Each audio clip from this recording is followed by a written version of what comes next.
Why, hello there, YouTube, and welcome to a Revolting review. So yeah, from that intro, yes, I'm reviewing Smile 2.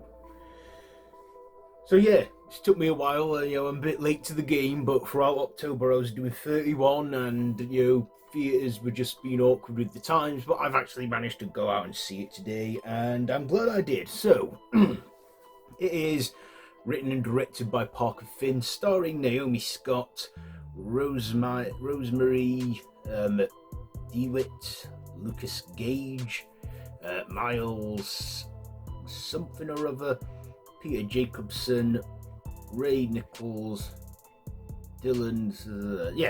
So this is the sequel to 2022's Smile, based on the short horror movie of, based on the short horror film. Let's just have a look at what the short horror film is of. Yeah, based on the short horror film Laura Hasn't Slept.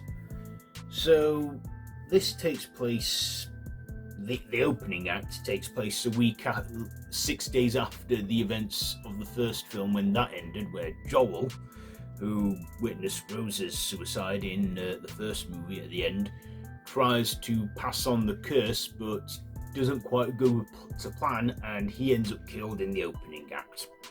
So then we go to a completely different story where a drug dealer did witness the ordeal, and singer-songwriter Sky Riley, played by Naomi Scott, needs to buy some drugs after and this is like a year after a relapse where she's making a comeback tour, and of course she witnesses her dealer's suicide, and then the curse falls on her from what you see in the trailers. So then for the next 6 days she's tormented by this smile demon, and of course, does she defeat this monster? Well, the ending, I'm like, how are they going to work around that? I mean, are all those people infected now with this curse? Also, she seeks help from one person called what's his name? Morris. But of course, it's an illusion. So what did I like about this one? Well, this film was 2 hours, but it didn't feel like 2 hours. The 2 hours flew by pretty good, so that's what I like, when a horror film can entertain me enough to not care about the length of time. I also like that this was a sequel where it did sort of, the first 8 minutes of the film was a direct sequel to the first one, where we see things pick up days after the events. But then we go into a completely different story and follow a completely new character, and that is Sky Riley, played by Naomi Scott, who I've seen in a lot of stuff lately, like the Charlie's Angels reboot, the Aladdin remake, and many other stuff I've seen her in.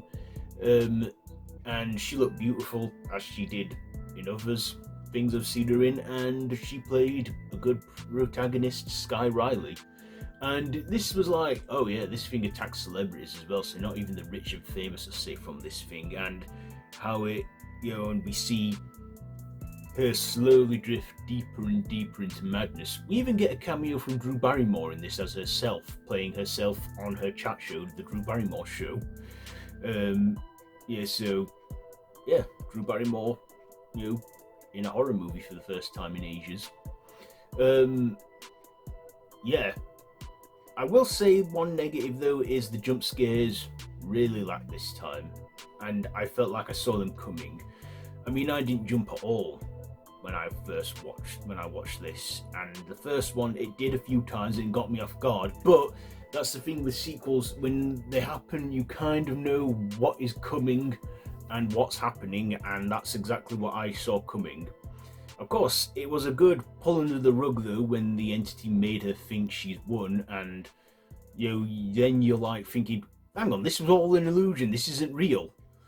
And then we think, okay, so this is real, and then when she realizes she's in reality and it's all been a ruse, at the end. Also, that kind of kill at the end was kind of brutal, but yeah.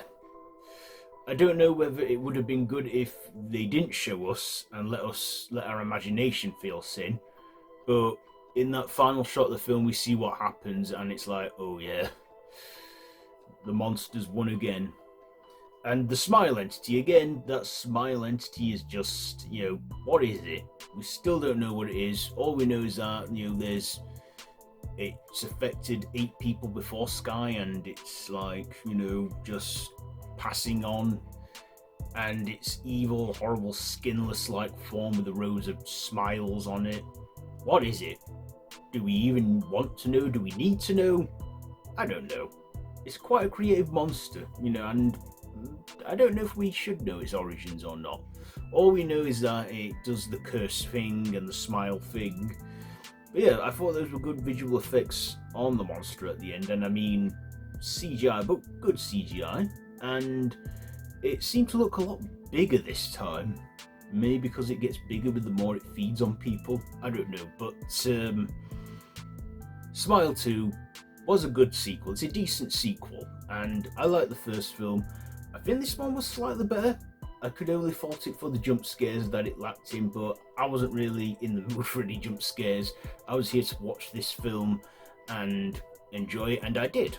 And yeah, makes me think, is there going to be a third movie? I think there's going to be a third film. I don't know, but how are they going to work with that one? If you've seen it, you know.